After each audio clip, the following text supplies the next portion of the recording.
Itu karangan kolumnis Amerika, namanya Michael Hart. Ada yang pernah tahu? Michael Hart itu nulis satu buku, kalau di bahasa Inggrisnya itu The 100 Ranking Most Influential Person in History. Kalau bahasa Inggrisnya gitu. Artinya apa itu?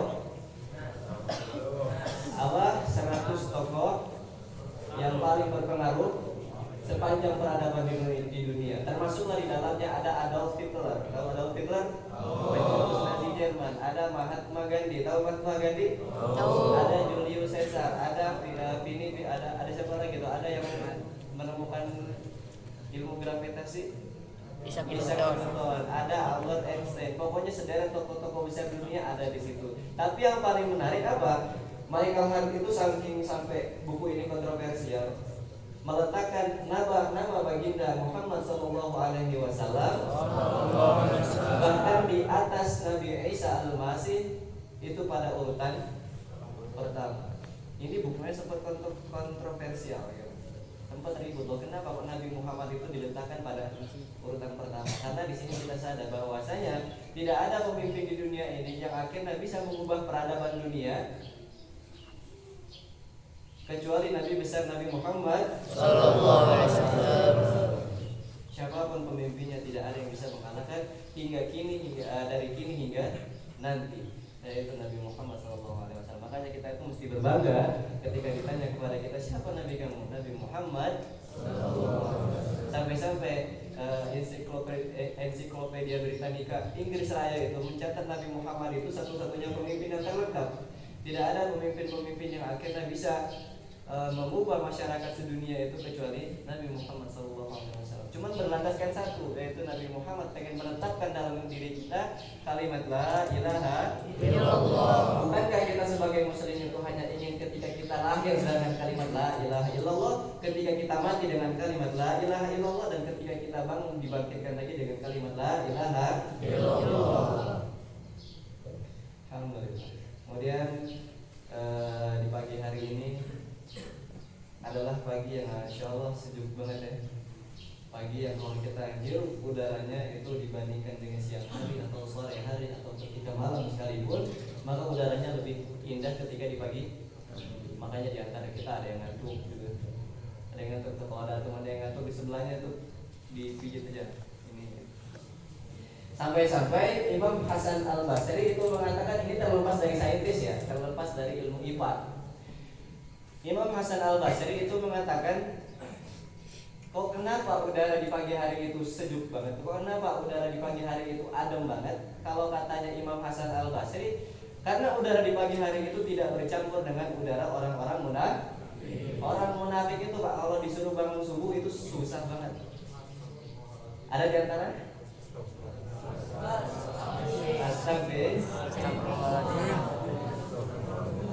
Itu kok kenapa udara di subuh hari itu?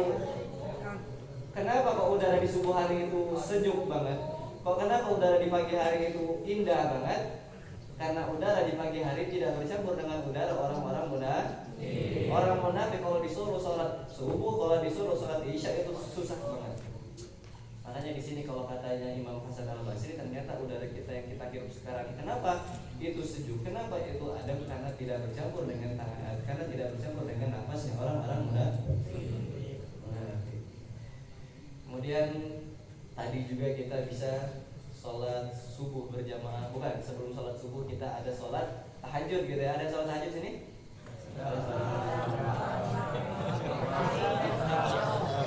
Mestinya kalau kita sadar betapa besar nikmat ketika kita sholat tahajud. Di sini kan Allah mengatakan, Rasulullah itu mengatakan, yunazzilu rabbuna tabaraka wa ta'ala Allahu hina yabqa thulutsa lailil akhir. Jadi kayak Allah itu pada di sepertiga malam turun ke langit dunia. Kemudian Rasulullah melanjutkan, seakan-akan Allah itu mengatakan kepada kita, wad'uni fa'astajib lahu. Kalau kalian minta kepadaku, masih aku akan memberikannya.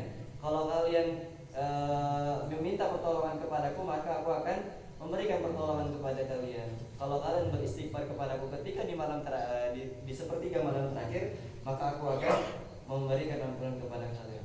Nah, di sini kita sadar ketika kita sholat tahajud itu konsekuensinya besar. Lanjut ketika kita sholat syuruk, sholat apa namanya? Sholat fajar gitu, sholatnya orang kaya. Siapa orang paling kaya di dunia ini? Ada yang mengatakan Bill Gates? Salah. Ada yang mengatakan Steve Jobs yang buat Apple? Salah. Ada yang mengatakan siapa lagi? Yang buat Jeff yang punya Amazon? Salah. Jeff itu yang punya Amazon ya? Ternyata orang yang paling kaya di muka bumi ini bukan orang-orang seperti itu. Adalah diantara kita ada kalau kita bisa melakukan sholat fajar 2 rakaat, qobliyah subuh 2 rakaat, maka pahalanya itu lebih baik daripada dunia dan lanjut ketika kita sholat subuh berjamaah. Perhatikan, kalau kita bisa sholat subuh berjamaah, antum itu mau mati hari ini, antum mau hidup hari ini, antum mau sekarat hari ini, kalau kata Rasulullah, barang siapa yang sholat subuh berjamaah, fahuwa fi dhimmatillah, maka dia berada dalam dhimmahnya Allah Subhanahu wa taala. Apa itu dhimmah? Dhimmah itu jaminan. Antum mau mati hari ini misalkan gitu ya, memang ajalnya di hari. Kalau antum sudah sholat subuh berjamaah, maka sudah mendapatkan jaminan Allah Subhanahu wa taala agar bisa masuk di surganya Allah Subhanahu wa taala. Antum kalau udah sholat subuh berjamaah, katakanlah antum hari ini bisa mengalami sakit, maka nggak apa-apa karena antum sudah berada dalam dhimmahnya Allah Subhanahu wa taala. Maka penting bagi kita untuk bisa senantiasa sholat subuh berjamaah. Tetap komitmen. Komitmen itu apa komitmen? Di sebagian antara kita ada yang mengatakan ini, gue bakal komitmen gitu. Ada. Komitmen itu apa sih komitmen itu? Komitmen itu kalau bahasa gaul kita on the track. Apapun yang terjadi, katakanlah hujan, katakanlah kita lagi badai, angin ribut di sini, kalian dari sana ke sini tetap melaksanakan sholat subuh berjamaah. Itu namanya komitmen. Kalau panjang banget ya, openingnya panjang banget nih. Saya belum nyapa teman-teman yang dari virtual gitu, insya Allah meskipun jarak kita dijauhkan sejauh antara sholat Aisyah dengan sholat subuh, insya Allah hati kita didekatkan sedekat doa dan meskipun raga kita berjauhan, insya Allah hati kita didekatkan sedekat antara sholat maghrib dengan sholat Aisyah. Karena pada hakikatnya kita itu bakal saling mencari kemudian saling bersaksi. Bismillahirrahmanirrahim. Ada sebagian yang pengen saya singgung, itu kemarin ada salah satu asatidz di sini itu tentang penyampaian doa. Jadi di antara kalian itu ketika ada yang berdoa itu main-main. Kemudian satu lagi, ini yang pertama saya pengen singgung. Satu lagi, di antara kita memang pada layaknya begitu, bukan pada layaknya, memang kayak sebagian besar di masyarakat itu kebanyakan begitu. Yang paling saya takutkan, yang paling saya menyedihkan itu adalah sistem hukum rimba. Itu yang paling saya takutkan. Kenapa? Takutnya ini tuh bakal menjamur, takutnya ini bakal keterusan. Bukan dikatakan kuat seorang laki-laki yang pintar bergulat, akan tetapi yang dikatakan kuat adalah laki-laki yang bisa menahan amarahnya. Ini yang saya janji. Bismillahirrahmanirrahim. Pada sejatinya kita itu umat muslim memiliki salah satu senjata, yang mana senjata itu kalau dikatakan lebih tajam daripada pedang, lebih tajam daripada ujung tombak, lebih jauh lemparannya daripada lembing. Pada sejatinya kita memiliki senjata yang luar biasa. Tak kasat nampak, tak kasat mata, kalau kita lihat tidak ada, tapi kalau kita ucapkan dengan ucapan kita, maka itu bisa menjadi salah satu senjata yang paling mematikan yang kita punya, yaitu adalah doa. Perhatikan di sini, saya pernah menyampaikan kemarin, bukankah 2/3 dunia itu yang awalnya adalah daratan, ketika secuplikan doa itu disampaikan oleh Nabi Nuh alaihissalam, yang tadinya dunia itu adalah daratan berubah menjadi perairan. Apa doa Nabi Nuh? Robbi inni maglubun fantasir. Ya Allah, aku ngaku kalah, maka bantulah aku. Itu dunia Pak, yang awalnya itu adalah 2/3 daratan. Semua dunia 2/3 dunia itu adalah daratan pada awalnya. Gara-gara doa Nabi Nuh, Robbi inni maglubun fantasir. Ya Allah, aku ngaku kalah. Nabi Nuh ngaku kalah kepada umatnya. Fantasir, maka bantulah aku. Apa yang terjadi di situ? Allah menjadikan itu banjir bandang. Yang tadinya daratan itu 2/3 lebih banyak timbang perairan, gara-gara doa pendek banget yang disampaikan oleh Nabi Nuh, itu 2/3 menjadi perairan. Di sini kita sadar bahwasanya doa itu dahsyat banget. Dahsyat banget. Dahsyat banget. Ini poinnya. Mungkin di antara adik-adik saya ya, yang kecil-kecil gitu yang menjadi bahan gitu ya. Ada hadis dari Rasulullah SAW, kemudian diperkuat riwayat ini dari Imam Ahmad, dari Imam Tirmidzi, ada dari Imam Abu Dawud. Ada 3 doa yang kalau kita tanya itu tidak ada batasan ketika doa ini dipanjatkan ke langit. Ketika untayan doa ini menaiki langit, tidak ada batasan-batasan yang kemudian Allah nggak terima, nggak ada. Di antaranya adalah dakwatul muzlimun, doa orang yang terzalimi. Ini terkhusus untuk kakak-kakak kita yang besar-besar di sini. Saya mau menyampaikan, hati-hatilah. Kalau orang itu dalam masa dizalimi, kalau orang itu dalam masa terzalimnya di sini, kalau orang itu dalam masa tersakit hatinya di sini, kalau orang dalam masa hancurnya hati itu, dia ngadu sama Allah, dia bermunajat kepada Allah, setiap untayan yang kemudian menaiki langitnya Allah Subhanahu wa taala, maka hati-hatilah bagi kalian wahai orang penzalim. Wallahi saya katakan hati-hati. You are in danger.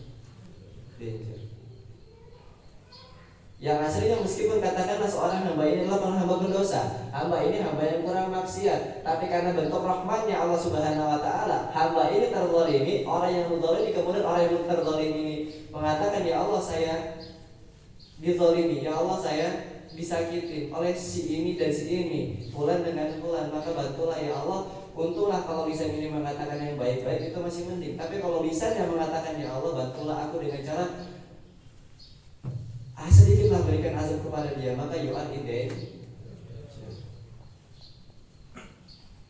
Hati-hati. Setiap untayan yang kemudian menaiki langit mendoakan kamu tanpa sepengetahuan kamu, maka itu kamu dalam masa berbahaya. Ada satu kisah, itu Hajjaj bin Yusuf. Itu orangnya suka menzalimi. Zalimnya itu lebih daripada kalian zalimnya. Kalau kalian ya zalimnya apa ya? Kompreng di salib, kemudian apa pintu lemari dicopotin untuk ambil ada yang begitu ya? Ada yang begitu? Ada yang begitu? Itu kalau kalian tanya, zalimnya lebih parah daripada zalim kalian. Zalim kalian itu masih kroco, zalim kalian itu masih kecil kan? Hajjaj bin Yusuf itu satu ketika setiap kali dia bertemu orang, pasti orang itu mesti dibunuh sama dia. Kalau ketemu dia di jalan, misalkan saya jalan di sini ke sana, di depan pintu itu ketemu Hajjaj bin Yusuf, ya udah nyawa saya bakal hilang. Itu sampai dengan banyak betul orang mati sama dia. Maka satu ketika dia bertemu dengan Zaid bin Zubair sebelum akhirnya dibunuh, dan ketemu di pas-pasan face to face, one by one gitu ya. Karena Hajjaj bin Yusuf itu badannya besar, karena Zaid bin Zubair itu badannya nggak terlalu besar, akhirnya mengaku kalah. Dia berdoa kepada Allah, ya Allah, jadikanlah aku adalah orang yang terakhir dizalimi oleh Hajjaj bin Yusuf. Jadikanlah aku adalah orang yang terakhir dibunuh oleh Hajjaj bin Yusuf. Maka perhatikan ya, selama setelah itu Hajjaj bin Yusuf itu mengalami satu sakit, yang mana sakit itu menyiksa dia. Sakit itu menyiksa sampai dengan membuat Hajjaj bin Yusuf meninggal dunia. Kalau bahasa kita apa? Meninggal gitu ya. Meninggal dunia. Maka setelah itu masuklah dalam masa dia di dalam kubur, kemudian dia masuk ke dalam neraka. Akhirnya ada yang mengatakan di situ, ditanya, apa yang kamu dapat daripada setelah kamu membuli orang-orang, daripada setelah kamu menzalimi orang-orang ketika di dunia? Maka jawaban Hajjaj bin Yusuf itu, aku senantiasa di setiap harinya seperti disiksa sebagaimana aku menyiksa orang-orang yang menzalimi diriku. Berbeda ketika ada orang yang berbeda ketika pada masa Zaid bin Zubair.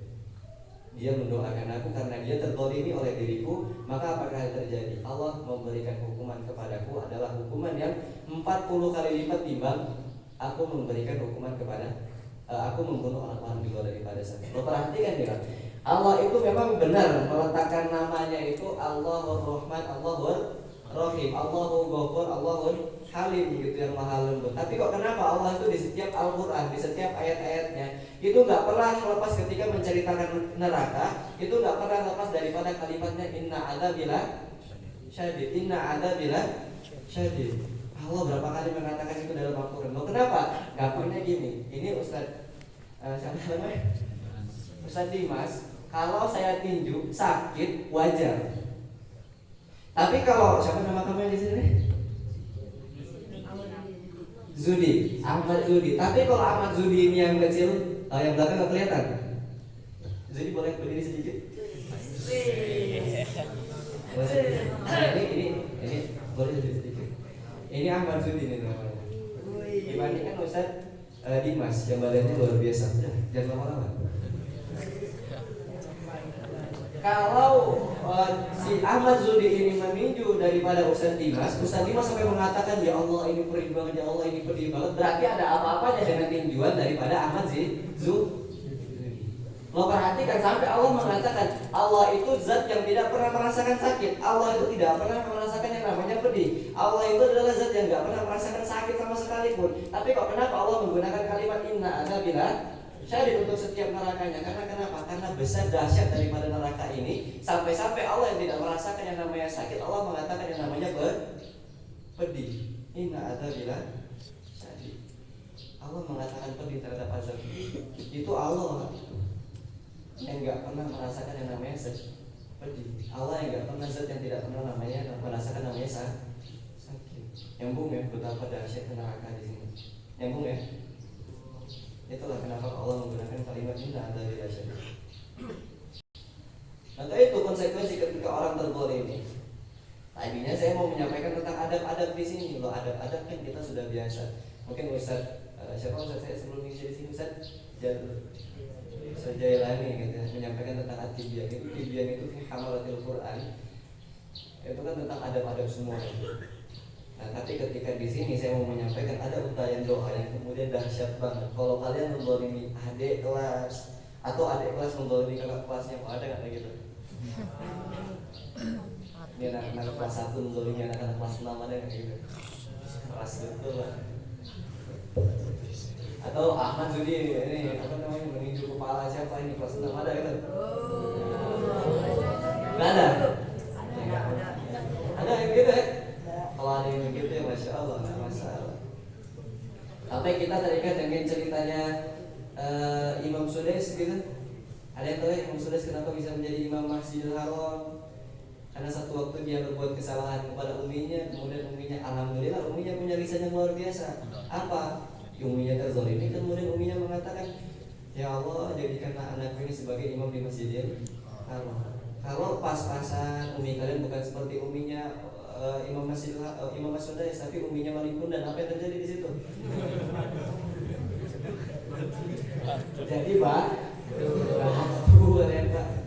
udah mau kepala batu kalau dikasih tahu mental, hati kalau dimasukin hikmah mental juga batu lah, badan juga bisa menjadi batu.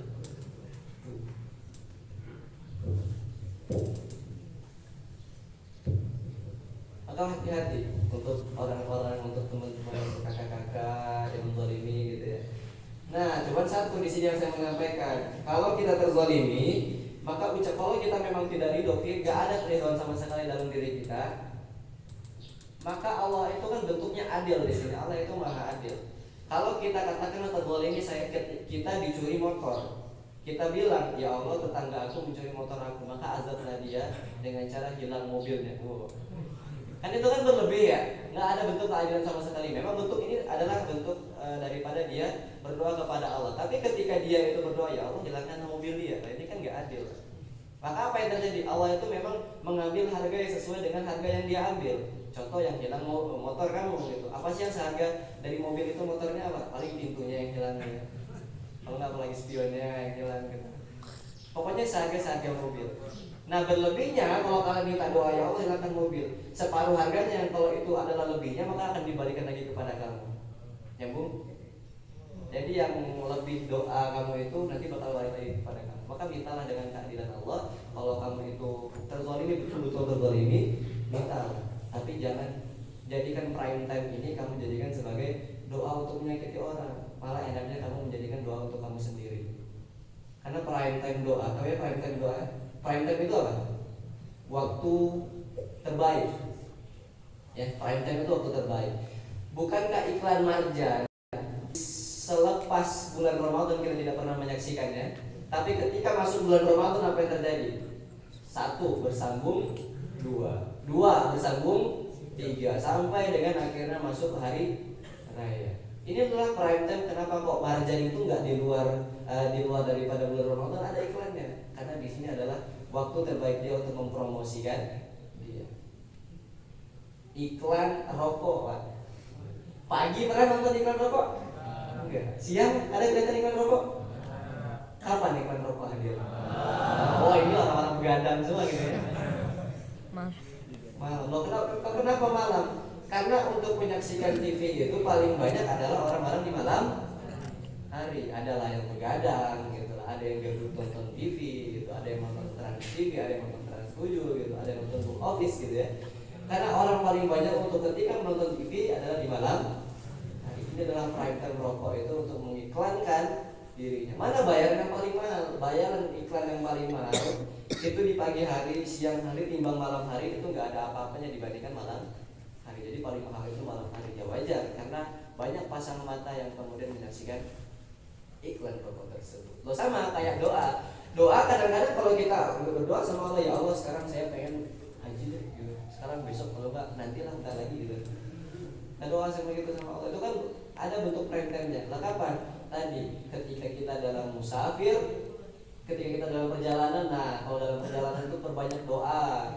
Kemudian apa lagi? Ketika kita dalam masa terzalimi, gitu ya, banyak-banyak berdoa kepada Allah Subhanahu wa taala. Doa itu adalah mengubah yang suatu mustajab, mengubah dari yang satu hal yang aslinya mustahil menjadi satu hal yang mustajab.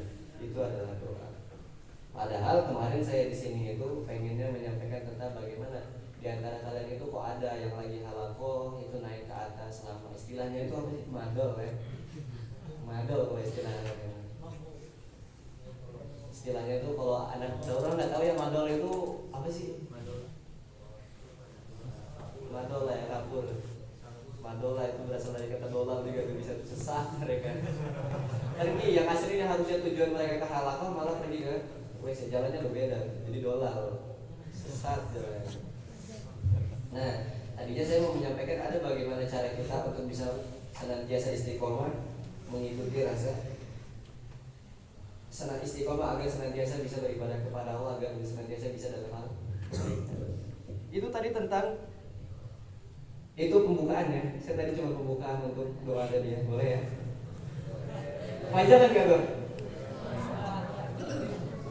Panjangan ya, nggak apa-apa lah. Itu untuk pembukaan aja. Tadi bukan masuk ke tema. Tadi saya bentuk kesal saya kepada kakak-kakak kelas kalian yang kalau dengar kan gitu.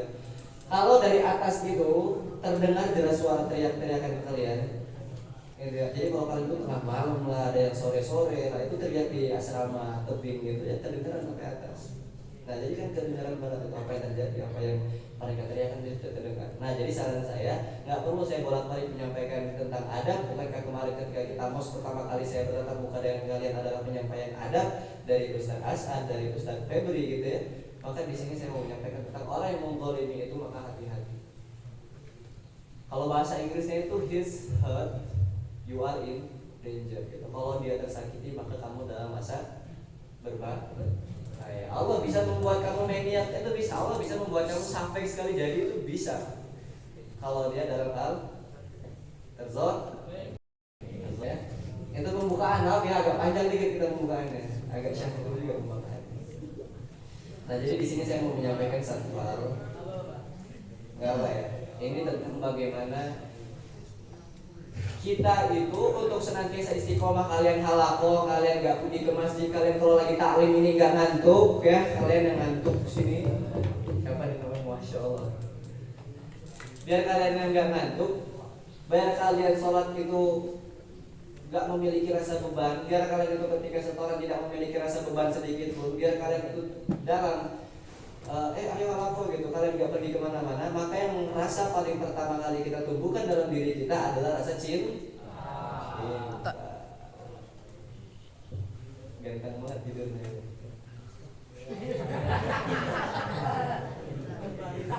Siapa namanya? Bentar, berdiri jadi kameramen, perhatikan dia kameramen. Berdiri. Kamu lihat gitu ya kamera. Wush.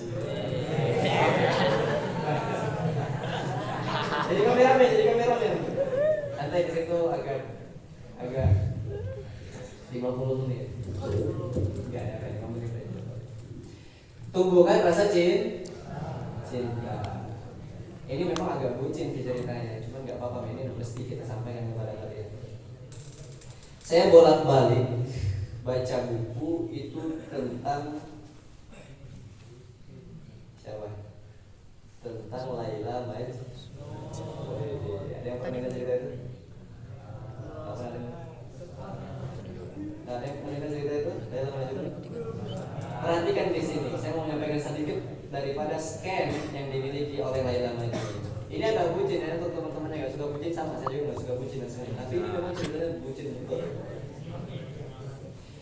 Laila itu kalau dikatakan dalam sejarah kan masih live. Oke. Laila itu kalau dalam sejarah bukan wanita yang cakep betul, itu bukan. Kalau dikatakan cakapan Laila atau istri saya, jelas cakapan istri saya gitu. Kalau dikatakan begitu, cakapan istri saya. Kalau dalam sejarah, Laila itu adalah wanita yang enggak cantik, wanita yang dikatakan kulitnya itu enggak kulitnya putih, enggak, tapi betul enggak cantik-cantik banget juga enggak. Tapi apa yang terjadi? Yang kayak gitu aja, yang asli namanya adalah Qais bin Mulawwam, itu bisa membuat hati daripada Qais itu jatuh hati. Saking jatuh hatinya yang dimiliki hati oleh Qais, sampai terjadi sampai orang menamakan dia Majnun itu apa? Gila gitu. Sampai kemudian dia tergila-gila oleh Laila. Maka satu hari, skena ini menarik banget, perhatikan. Satu hari Majnun ini berjalan-jalan. Biasanya kalau Majnun itu gabut ya, Majnun itu orang yang mencari kayu di tengah-tengah hutan. Majnun itu gabut, jalan. Satu hari kemudian dia bertemu dengan orang yang sedang beribadah kepada Allah. Ketemu orang lagi sholat gitu, ketemu dia, akhirnya dia samperin ke orang gitu. Apa yang terjadi ketika orang itu takbiratul ihram, Allahu Akbar. Lah Majnun tadi yang jalan-jalan hadir ke hadapan orang yang sedang sholat ini, kemudian dia tiduran gitu. Ketiduran, lalu baru udah tua Pak. Mulai sebab kalian yang sedang bersandar ini ada yang sedang tembok. Agak menjauh. Yang belakang itu geser. Karena umur udah tua ya Majnun itu. Maka setelah itu dia goler-goleran depan orang yang sedang sholat. Lah kalau kita sedang sholat, tengok orang depan kita lagi ada yang begitu, pasti bawaan kita pengen segera menyelesaikan sholat kita, kemudian menanyakan apa yang terjadi gitu ya. Maka orang tersebut, Masya Allah,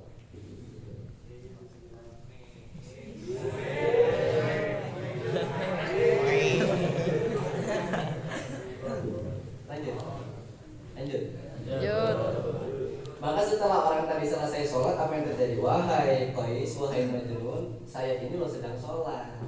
Saya ini sedang berhadapan dengan Tuhan saya sedang curhat dengan Tuhan saya sedang ngobrol asik dengan Tuhan saya. Loh, kenapa kamu ganggu? Akhirnya dikatakan oleh Qais bin Mulawwam. Perhatikan jawaban Qais. Apa jawaban Qais? Apakah kamu betul sedang berhadapan dengan Tuhan kamu? Apakah kamu sedang bercengkrama dengan Tuhan kamu? Apakah kamu yakin kamu sedang ngobrol asik dengan Tuhan kamu? Saya rasa enggak. Kok kenapa?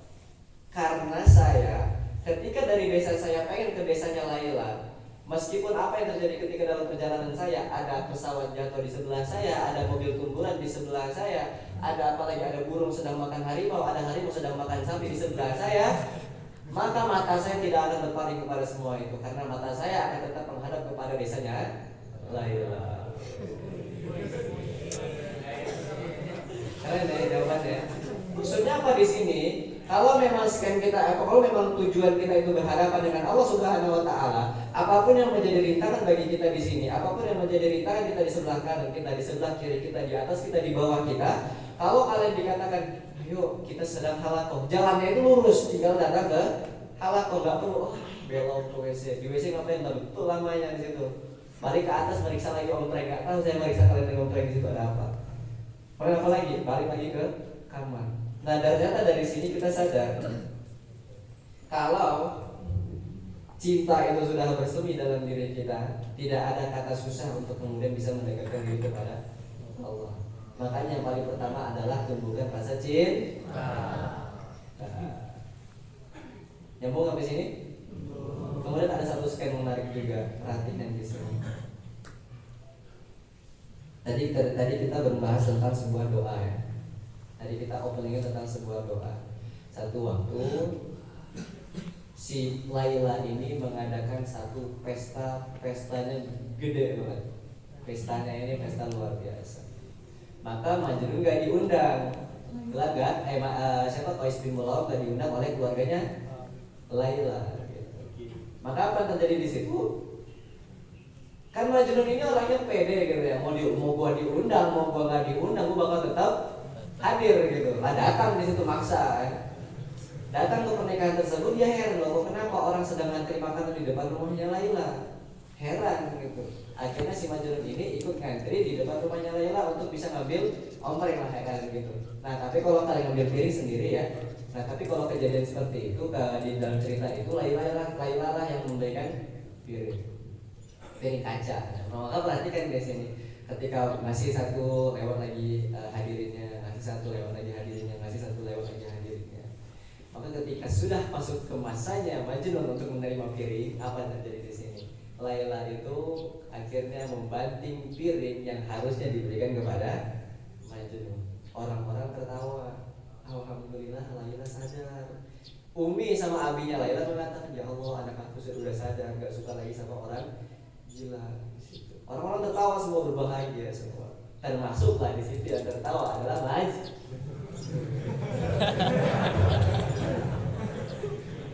Kenapa Majnun tertawa? Kan heran ya orang-orang nonton di situ. Akhirnya para hadirin, pada Umi sama abinya Laila itu mengatakan, loh Majnun kok kamu ketawa? Bukannya kamu sedang tadi mengalami patah hati yang luar biasa? Bukannya kamu itu tadi baru saja mendapatkan musibah Laila anak aku membanting piring? Semua orang pasti beranggapan kayak gitu. Majnun pasti merasakan yang namanya sakit hati. Ternyata enggak bagi Majnun. Apa yang ada di pikiran Majnun? Yang ada di pikiran Majnun adalah Majnun mengatakan kepada hadirinnya, oh enggak, salah. Yang kalian semua anggap itu adalah salah. Laila itu sengaja membanting piringnya kepada aku agar aku itu bisa balik lagi ke antrian awal dan kita bisa saling lama-lama bertatap-tatapan.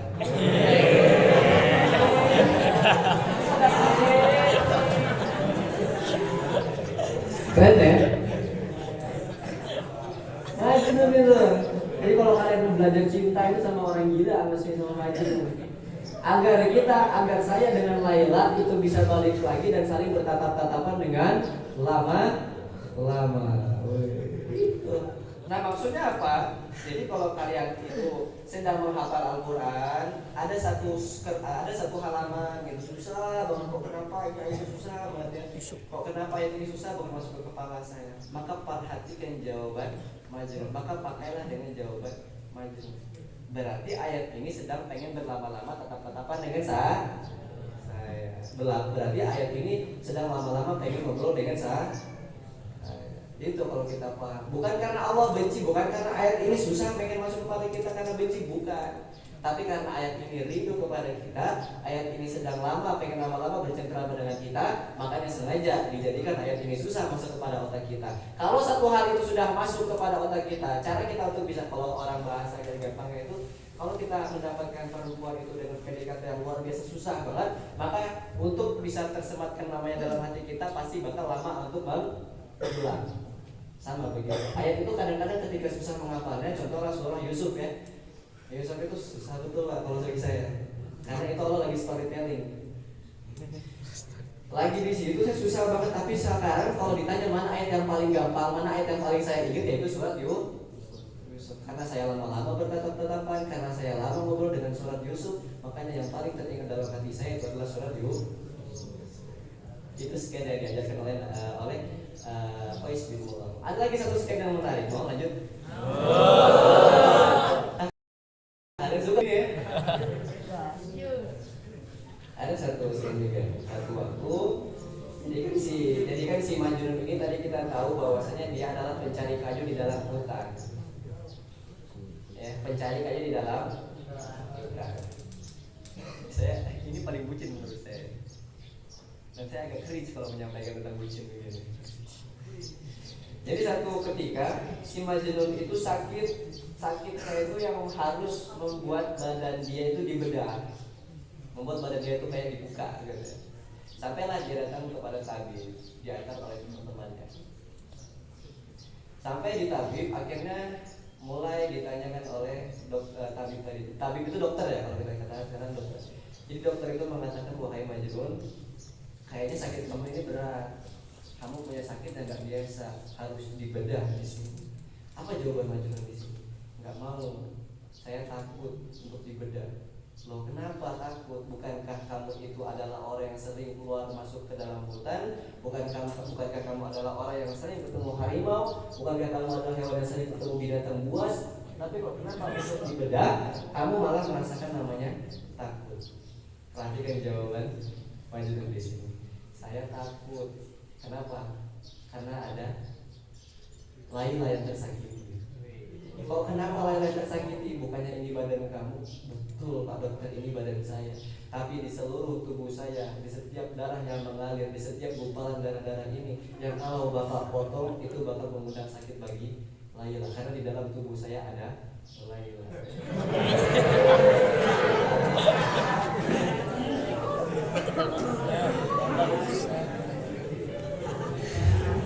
Sekali.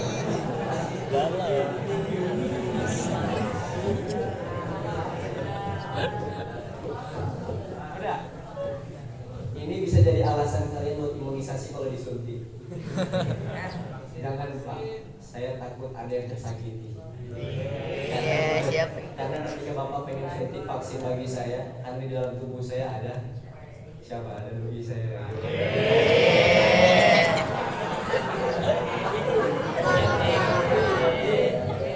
Dika Ya, akan itu ya Zuli ya.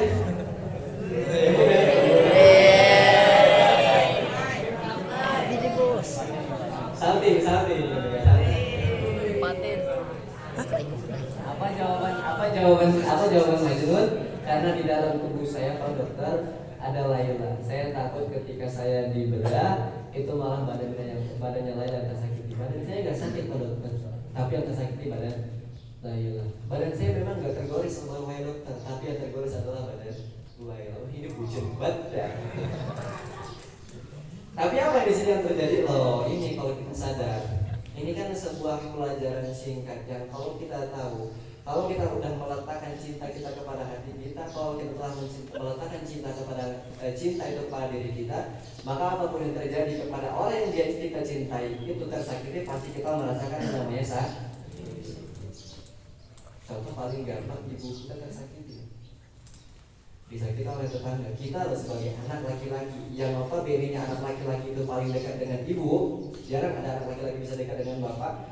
Anak laki-laki itu paling dekat dengan ibu. Kalau ibu disakitin sama tetangga, katakanlah mana hati kita yang paling tidak hancur? Kalau bukan anak laki-lakinya. Ya, semua begitu ya. Pasti merasakan yang namanya sakit kalau ibunya disakiti. Karena cinta itu sudah menjadi tulang sanubari kita. Karena cinta itu sudah menjadi relung kehidupan bagi kita. Itulah cinta yang sebetulnya. Gitu ya Ahmad Zedi ya. Bercanda. Insyaallah Zedi ini menyelesaikan setorannya nggak sampai 5 tahun ya. Nggak sampai 4 tahun. Kita doakan semoga dia cukup seminggu ya. Kita doakan agar Allah mempermudah dia dalam menghafal Al-Quran. Kita doakan dia semoga bisa menjadi Ustadz Kabir, semoga bisa menjadi Syekh. Semoga bisa mengademkan panasnya Bekasi gitu. Jadi orang-orang yang melihat Ahmad Zudi ini kan Bekasi itu ya Masya Allah panasnya. Jadi kalau orang-orang menatap Ahmad Zudi, ya Allah adem banget Bekasi. Amin ya. Itu sekian yang kalau kita katakan yang bucinnya memang bucin akut. Tapi banyak pelajaran-pelajaran yang kita raih. Ada juga skin-skinnya itu banyak. Lanjut. Kalian senang banget kan? Tapi yang perlu saya tekankan sekali lagi, bahwasanya Laila itu bukan wanita yang cantik. Jadi Laila dalam satu kisah juga Laila itu dikatakan ada sebuah khalifah menanyakan kepada orang-orang banyak, saya pengen ketemu Laila. Kok bisa si Qais ini bisa tergila-gila karena kecantikan daripada yang dimiliki si Laila ini. Maka didatangkan si Laila di hadapan khalifah. Maka apa yang terjadi? Betul dikatakan oleh khalifah, kamu ini bukan wanita yang cantik. Tapi kok kenapa Qais bin Mulawam itu sampai dikatakan Majnun, disampaikan tergila-gila karena kamu. Padahal ada juga yang mengatakan kalau dibandingkan pastori terjelek yang saya miliki itu lebih cantik dia daripada kamu. Tapi apa jawaban Laila? Sudahlah, diamlah. Apa yang kamu lihat tidak sesuai dengan apa yang mata Majnun miliki, karena kamu bukan orang gila. Sama, saya tekankan sekali lagi kalau si Laila ini dibandingkan dengan istri saya jauh Pak. Lebih cantik istri. Ada satu scan. Lanjut ya, ada satu scan. Banyak ya episode-episodenya itu banyak banget ya. Jadi kalau kalian pengen beli bukunya, jangan kalian hafalin Quran dulu. Nanti kalian terbuai dalam ini, karena kalian gak dapat ilmu-ilmu yang bisa diambil nanti. Ada satu kisah juga, satu ketika kan si Majnun ini, kan si Laila tadi udah mengadakan satu pesta gede banget ya. Akhirnya sama Abi sama uminya si Majnun itu membuat satu pesta nggak kalah gede. Tujuan untuk Majnun ini bisa melupakan hatinya Laila. Tapi pestanya itu gede banget. Akhirnya si Majnun itu tidak ada di rumah, dicari Majnun, ditangkap Majnun, kemudian diseret bawa pulang Majnun. Tujuannya apa? Agar melupakan hati Laila. Akhirnya di situ pesta udah gede banget, pestanya itu lebih mewah daripada pesta-pesta yang kita bayangkan. Dihadirkan banyak perempuan-perempuan yang luar biasa jelita dan menawan. Kalau saya jadi Majnun, kalau kalian yang kuat atau enggak begitu ya, untuk menahankan hati satu orang, kemudian didatangkan perempuan-perempuan cantik lainnya, apakah masih bisa tetap komitmen terhadap cinta kalian? Kalau saya yakin enggak. Karena kalau saya juga, kalau saya yakin, indikasi kalau saya datang seberapa banyak, nggak bakal tergoda.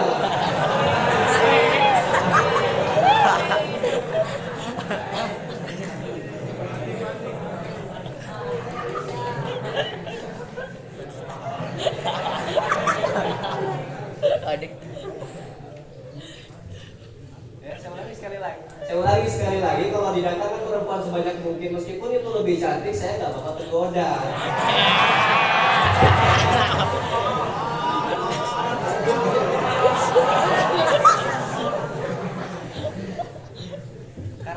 Karena di dalam hati saya sudah ada orang yang saya cintai.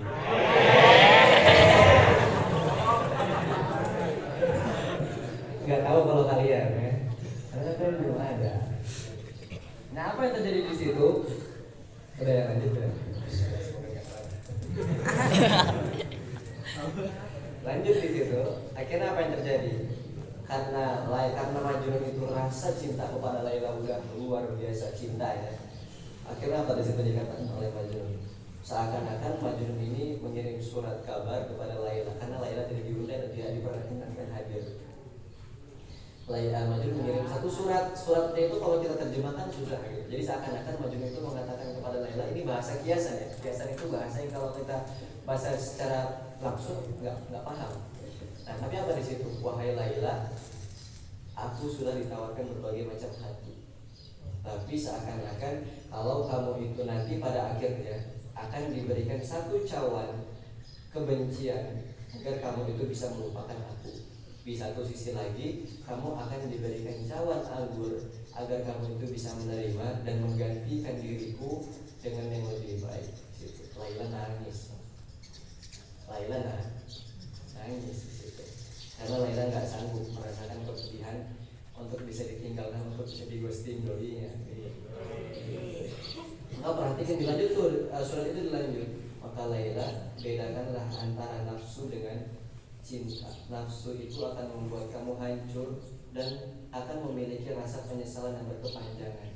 Tapi kalau cinta Laila, wallahi, cinta itu akan saling menumbuhkan dan akan saling menguatkan. Kalau cinta itu bisa memisahkan dengan cara yang paling sadis dan akhirnya bisa menyebabkan rasa sakit yang berkepanjangan, tapi cinta itu Laila akan mempertemukan kita hingga kini dengan nanti. Maka setiap tali butir cinta yang engkau beri akan aku pupuk, akan aku tanam agar cinta kita senantiasa abadi dengan bersemi. Oh, bahasanya begitu, bahasanya bahasa bucin banget.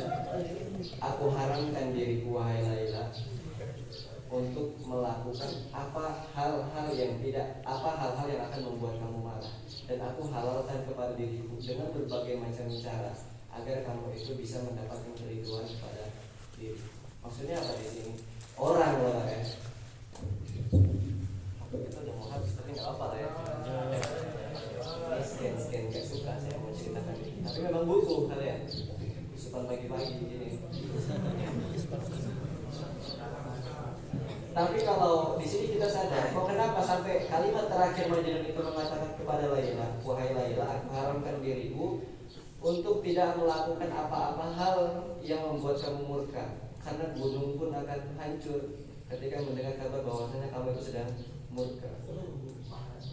Dan aku halalkan kepada diriku dengan berbagai macam cara agar engkau itu bisa suka kepadaku, agar engkau itu bisa senantiasa ridho terhadap diriku. Nah, maksudnya apa di sini? Orang itu kalau udah mencintai, orang itu kalau udah saling mencintai dan orang itu udah saling mengasihi, tanpa perlu dinasehati, tanpa perlu diikut kajian begini, tanpa harus apa-apa dan segala macamnya, mesti dia bakal meninggalkan apa-apa yang dia cinta itu tidak ingin. Allah mengharamkan kita apa? Zina. Allah mengharapkan kita apa? Pacaran. Allah mengharapkan kepada kita untuk menjadi pemuda yang memabuk-mabukkan. Allah mengharapkan bagi kita untuk bisa menjadi pemuda yang tidak dekat dengan masjid. Kalau kita cinta kepada Allah, kalau kita udah sayang kepada Allah, tanpa harus ikut kajian, tanpa harus dinasihati, itu mestinya kita sudah meninggalkan itu semua.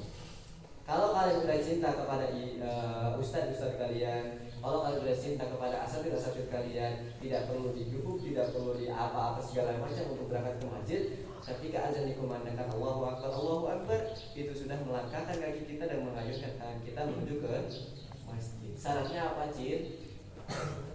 Kalau kalian udah cinta kepada umi kalian, kalau kalian udah cinta kepada abi kalian, gak perlu abi kalian, umi kalian mengatakan nanti pulang kok hafalannya segini, dan segini, tanpa harus dinasihatin, tanpa harus ditekan, tanpa harus dipompa dengan kencang agar hafalan kalian nambah.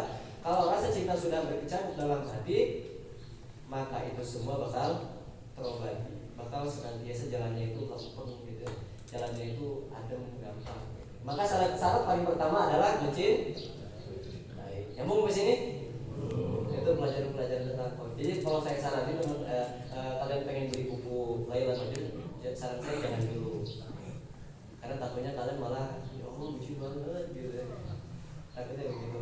Tapi kalau kita kan laki-laki enggak ya, kalau perempuan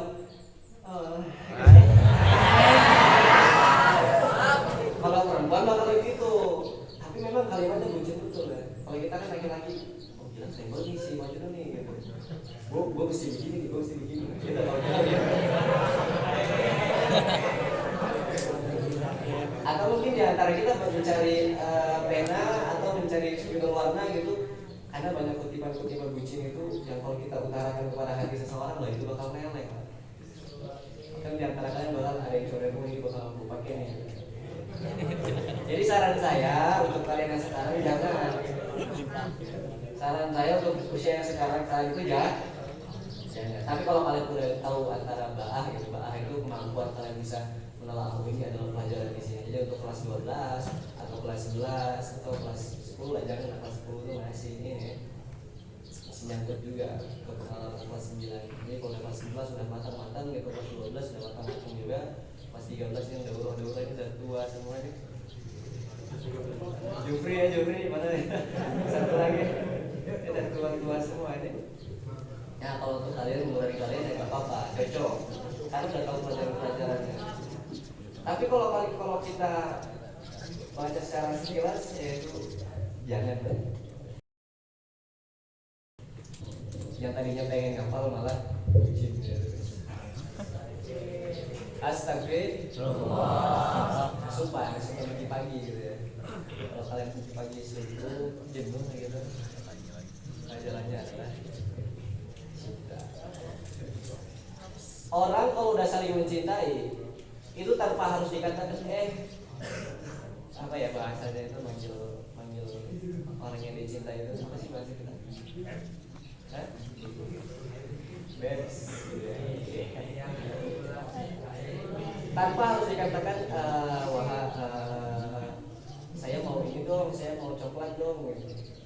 Orang kalau udah saling mencintai tanpa harus dikatakan saya mau coklat dong agar dibeliin, itu nggak perlu. Tapi kalau rasa cinta itu sudah di puncak-puncaknya, rasa cinta itu sudah membuncah-buncahnya, harus dengan kode aja sudah nyambung sih. Contoh begini, Rasulullah dengan Allah Subhanahu Wa Taala itu gara-gara cintanya sudah mencapai puncaknya, cintanya sudah mencapai derajat paling tingginya. Rasulullah nggak minta agar dipindahkan kiblat itu yang tadinya dari Masjidil Aqsa ke Masjidil Haram tanpa Rasulullah harus berdoa, ya Allah tolong dong pindahin kiblat dari Masjidil Aqsa ke Masjidil Haram. Nggak perlu, Rasulullah nggak kayak gitu. Skena bagaimana? Rasulullah tiap pagi datang keluar, yang tadinya Rasulullah kemudian Rasulullah menatap ke langit. Rasulullah nggak doa, Rasulullah cuma menatap ke langit. Di situ akhirnya Rasulullah menghadapkan wajahnya ke Masjidil Haram setiap pagi besoknya sama nengok ke langit, menghadapkan wajahnya ke Masjidil Haram. Keluar lagi Rasulullah menghadap ke langit, lihat ke langit, kemudian menghadap ke Masjidil Haram. Allah peka tanpa kemudian Rasulullah harus minta kepada Allah. Ini kalau cinta sudah itu. Apa yang terjadi? Awali wajhaka syatr Masjidil Haram. Karena Allah mengatakan, seakan-akan Allah itu mengatakan kepada Muhammad, wahai Muhammad, udah deh, saya tuh udah peka gitu. Seakan-akan Allah mengatakan begitu, saya peka kok apa yang kamu minta tanpa harus kamu minta. Saya tahu kok apa yang kamu mau gitu. Akhirnya apa terjadi? Gak butuh waktu lama. Yang tadinya kiblat kita itu ada di Masjidil Aqsa berpindah ke Masjidil karena bentuk cinta, karena pendekatan itu pasti menuntut yang namanya pengorbanan. Pasti. Ulangi sekali lagi, karena pendekatan itu pasti menuntut yang namanya pengorbanan. Dulu jangan lah.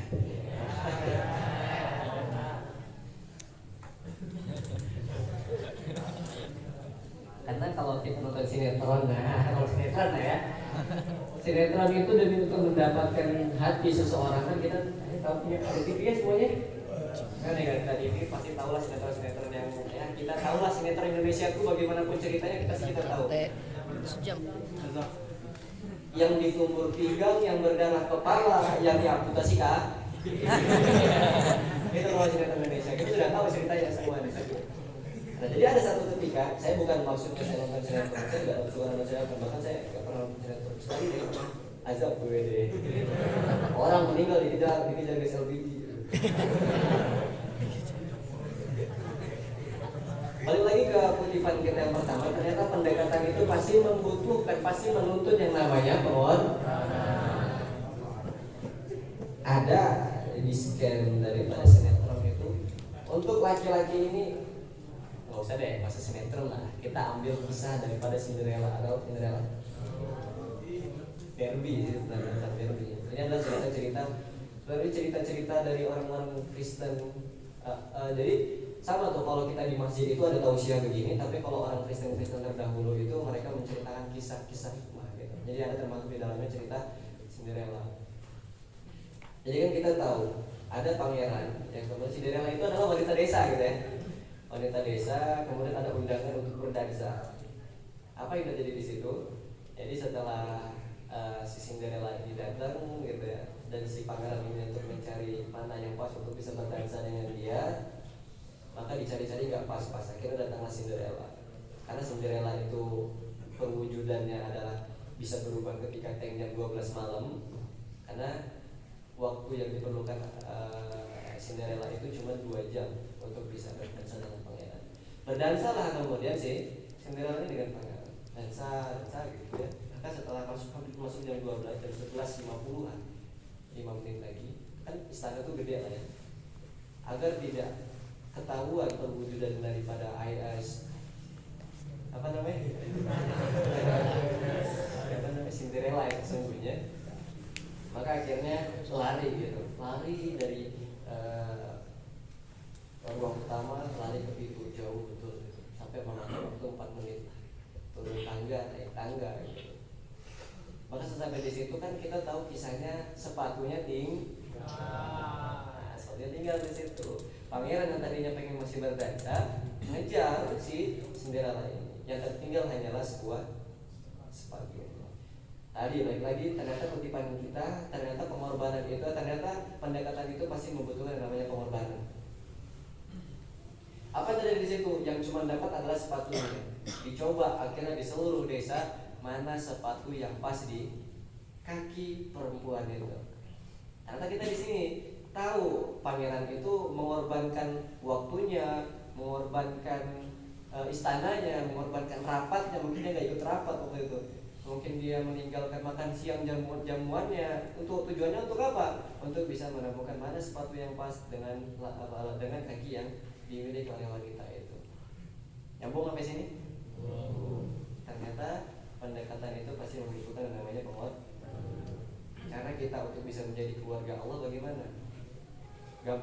Gampangnya gini, Allah itu mengatakan, Rasulullah itu mengatakan sesungguhnya Allah memiliki 2 saudara di dunia ini. Satu adalah wakhosatuhu, dan satunya adalah orang yang pilihan Allah. Ya jelas kita bukan pilihan Allah lah ya, susah ya. Satu lagi adalah ahlul Qur'an. Kalau gampangnya gini, ada banyak yang jualan cilok, ada banyak yang jualan seblak, ada banyak yang jualan sistagor, ada yang banyak jualan bakso mie ayam di depan itu pakai motor. Saya panggil di sini dengan panggilan yang paling pas, panggilan yang paling menunjuk kepada orang itu. Om tukang bakso gitu. Yang lain nengok atau enggak? Enggak, karena yang saya panggil adalah Om tukang bakso. Sama, Allah itu punya keluarga. Ketika Allah memanggil keluarganya, maka yang lain tidak akan terpanggil. Karena yang dipanggil adalah keluarganya, maka keluarganya lah yang akan menoleh. Saya sama Dimas, kalau secara tetap kita bersaudara ya, Dimas ya, dalam ikatan muslim gitu. Tapi kalau dikatakan keluarga, katakanlah Dimas minta duit sama umi saya. Ini minta duit dong buat jajan. Dikasih nggak? Mungkin besar nggak dikasih. Karena tahu misalnya siapa lu gitu ya, keluarga bukan. Apalagi tuh, lu bukan golongan kita gitu deh, gitu. Lagi tuh bisa nggak? Jadi keluarga itu kalau misalkan kita udah termasuk daripada keluarga, apapun yang kita minta bakal lebih mudah. Contoh kalian minta duit sama umi kalian, umi minta duit dong untuk apa, beli Kinder lah gampang dikasih duitnya. Umi minta duit dong pengen untuk apa, beli HP lah gampang, kadang-kadang dikasih. HP susah lah ya. Umi minta duit dong untuk apa, top up umi please dong please. Top up gitu. Matin. Diantarin ke Indomaret, diantarin. Itu namanya kalau udah keluarga. Maka bagaimana cara kita untuk bisa menjadi keluarga Allah? Kalau bukan bisa menjadi ahli Quran, maka untuk bisa puasa tubuh itu susah. Al-Quran, ya, bagaimana cara kita untuk bisa mendekati Allah dengan cara Al-Quran? Bagaimana bentuk pengorbanan kita ketika kita menghafal Al-Quran? Nangis. Saya dulu ngapal sempat nangis, Pak. Nangis gitu. Kok ngapal ayat ini susah banget. Apalagi saya di situ kalau bisa jerit nah saya di situ. Sampai saya juga pernah saking keselnya itu mau pulang gitu, nggak mau ngapal Quran karena susah banget ngapal Quran waktu itu. Tapi lah kemudahan Allah itulah yang akhirnya bisa mengantarkan saya.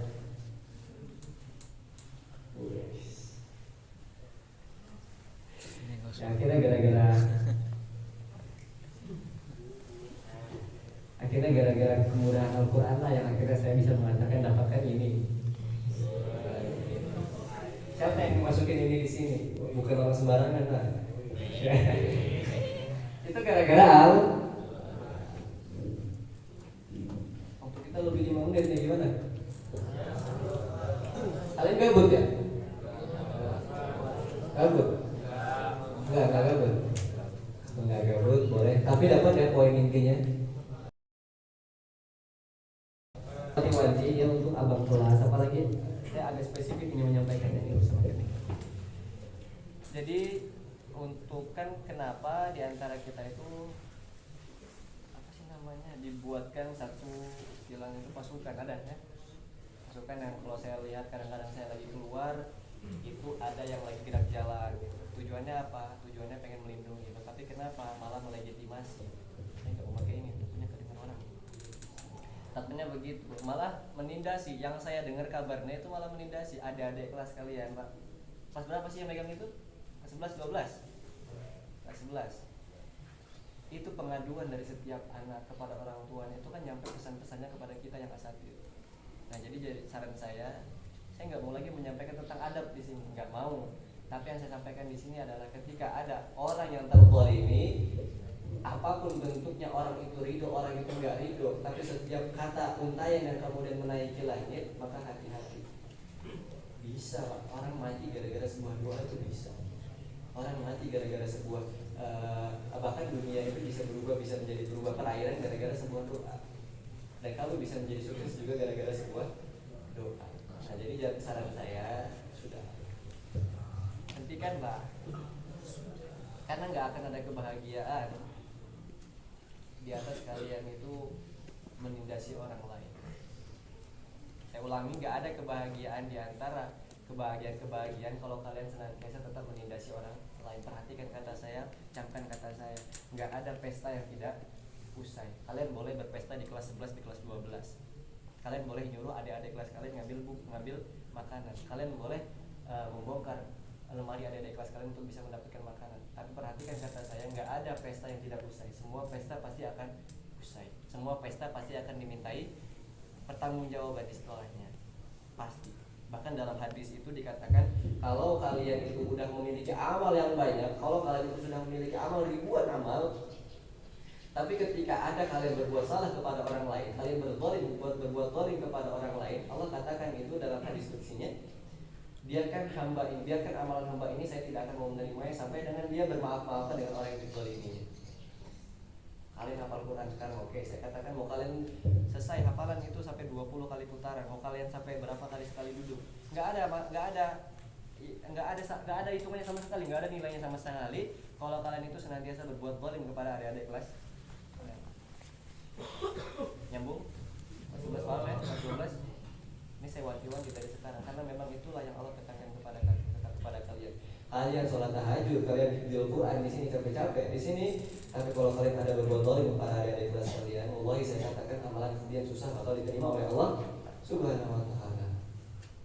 Kalau ada ya jelas lah, kita tahu mana yang baik, mana yang buruk. Nah, itu poin yang pertama. Itu openingnya agak lumayan panjang sih, panjangan kayaknya.